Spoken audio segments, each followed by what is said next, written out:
If a community burns to the ground and investors show up before the coroner leaves, is it a rebuild or a land grab with better PR? Behind closed doors, Lahaina's future is being sketched in boardrooms far from the ash. And what emerges will either resurrect the soul of the town or bury it under progress nobody asked for. You've heard the sanitized talking points: modernization, sustainability, resilience. But here's what those words really mean on the ground. While families are still identifying remains, development teams have been quietly unveiling plans for a new Lahaina, complete with smart infrastructure, tech-enabled zoning, digital energy grids, and waterfront redesigns that bear a suspicious resemblance to high-end resort districts. It's Waikak with a grief-washed marketing campaign.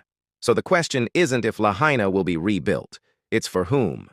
Cultural practitioners are pleading for something simple: follow the bones, rebuild along the original landlines, honor the sacred sites, restore the structures that carried centuries of memory. Let the ancestors guide the architecture, not algorithms.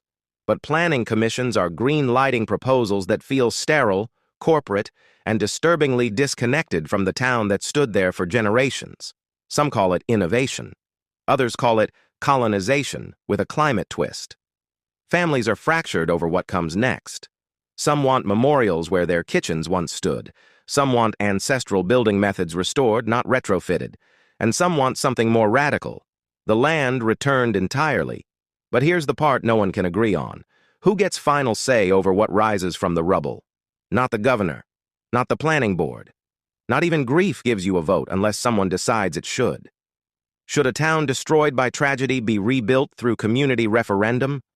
Or can bureaucrats be trusted to build what the people would have chosen? Should outside developers be legally banned from participating in Lahaina's reconstruction?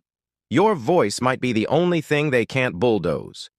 If you believe Lahaina's rebuild should belong to the people who lived it, not the investors who studied it from satellite images, then say it out loud. Share this. Tag someone who needs to see it.